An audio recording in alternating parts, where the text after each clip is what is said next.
Kurt Hoover is joining me in front of the big board because you watch tape more than anybody I know, and we need the largest television screen available to man to take a look at some of these horses. And I know you want to take a real good look at Stellar Wind in her career. In a roundabout way, you're saying I have little personal life, so I can watch a lot of video and have nothing else to do? That's what you call a jab in the business. Well, we're throwing on words like delineation and juxtaposition, and Matt's pushing around colored chiclets on a video board. Yeah. So far, so good, right? Yeah, I mean, what else more can you ask from a handicapping show, right? A giant TV with backtracks of Stellar Wind. If I could watch cartoons, which I call them, on a board like this, I would be in heaven with the clarity of this big screen we have. Let's get Stellar Wind up and running. She debuted at Laurel.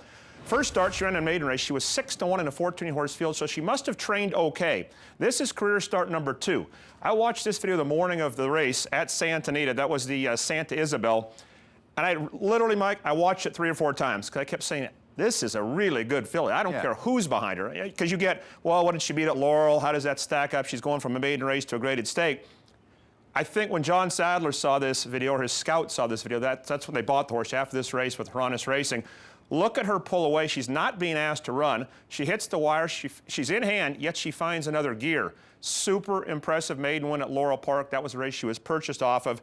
And right from that, she goes to the Santa Isabel. Now, the fact that she was in a Santa Isabel, you guys talked about John Sadler earlier, one of the most respected trainers in Southern California. If she hadn't trained well, she wouldn't be in the Santa Isabel. Yeah. She'd be in the first level allowance and bang that out and then move forward. So that's why I loved her this day. If he's running her in this race, off the maiden race, and she got off at odds of 7-1, she makes the same race move, and I agree with Matt on the description of the move. It is a 3/8 to a quarter pole type of move that she made in both races. Set down here by Victor Espinosa in the final 16th.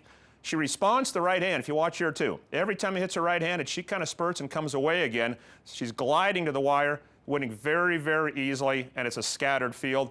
Then she came back in the Santa Anita Oaks. So, Mike, in the space of about 4 months, she went from a maiden at Laurel to a Grade 1 stakes winner in Southern California. I would bet there are very few horses in history who have done that. It's easier nowadays because people tend to do that more. You don't need the seasoning and the progression through the conditions. But this is an easy win, and she just dominates the field. Her last work before she left for Kentucky was superb. I think she will be very, very tough to beat and will progress even another step.